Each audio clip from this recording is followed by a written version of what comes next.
Interest rates are up and sales are down. There's a lot of misinformation out there in the headlines. So let's take a look at what's really going on in the market and get grounded. And then we're going to tackle the question of, does it make sense to buy or sell in today's real estate market?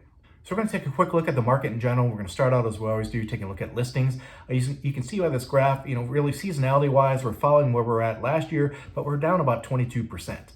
Sales are telling a little bit different story. Again, the seasonality is kind of there, but sales were down month over month, down 37.5% compared to October of last year. And for the year, we're down about 16.4%. But I'm going to throw in this graph here too. It's a good leading indicator graph of where we're headed, which is pending sales. And you can see here that pending sales really started to slow down about the May timeframe, and we're actually down about 42% compared to where we're at last October.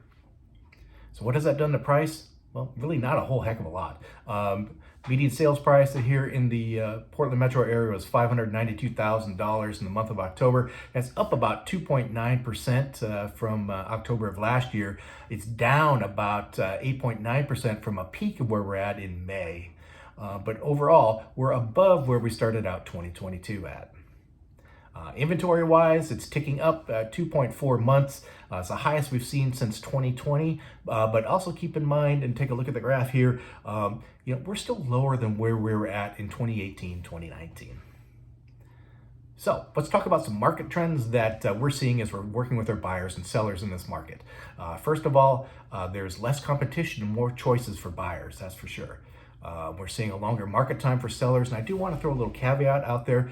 If you are a seller, I know in the previous market, if you sat on the market more than about a week or two and didn't get any offers, you were going to lower the price. In this case, you probably want to sit tight a little bit just because there is a little bit longer market time.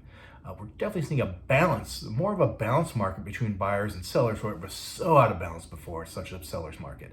We're seeing concessions out there. We're seeing concessions around pricing, repairs, and we're seeing something called rate buy downs. And what a rate buy down is, you can actually pay money up front to the mortgage company and buy down your interest rate. Well, we're seeing more and more sellers offering to do rate buy downs to help buyers get into the new property.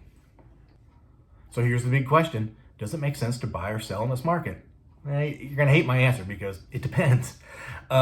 Keep in mind, when you're looking at buying or selling real estate, big things that drive a buy or a sell, or both, are life changes. People get married, people get divorced, families get bigger, families get smaller, you have a new job. All these life changes drive the need to buy homes, and those are going to continue to happen. So the good news is you're going to have more choices than you had in the past. And then really something to consider is, even in this market with the higher interest rates, if you can financially afford the higher rate, it may be worth it to get into the home that you really want, because maybe you couldn't find that home before and now it's available. And keep this in mind, we have a saying in the industry, it is date the mortgage, marry the home. So along those lines, look at ways to actually reduce the interest rate on your mortgage, both the short term and long term. There's the buy down, which we talked about before, and there's a couple different options there, and I'd love to talk to you more about them. You can buy it down from anywhere from about 0.5% up to 2%, just depending on what type of program what you're looking at. So you can get that rate lower and lower that monthly payment. And also keep in mind that mortgage rates follow inflation, and mortgage rates tend to drop as we get into periods where inflation is more under control, or in a situation where the economy starts to be in a recession. So we may be seeing some drop in mortgage rate here as we get into 2023. So what you could do, if you can withstand the short term, is you could buy now and refinance at some point in the future when rates get more affordable.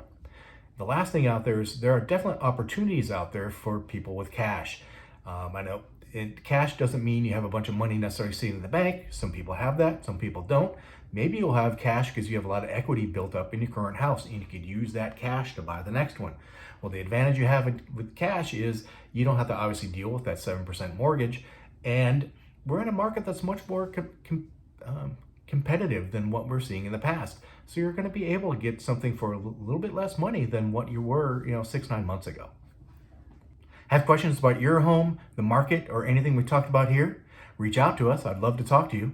You can send me an email at askgilegroup@gilegroup.com, give me a call, or DM us on social media.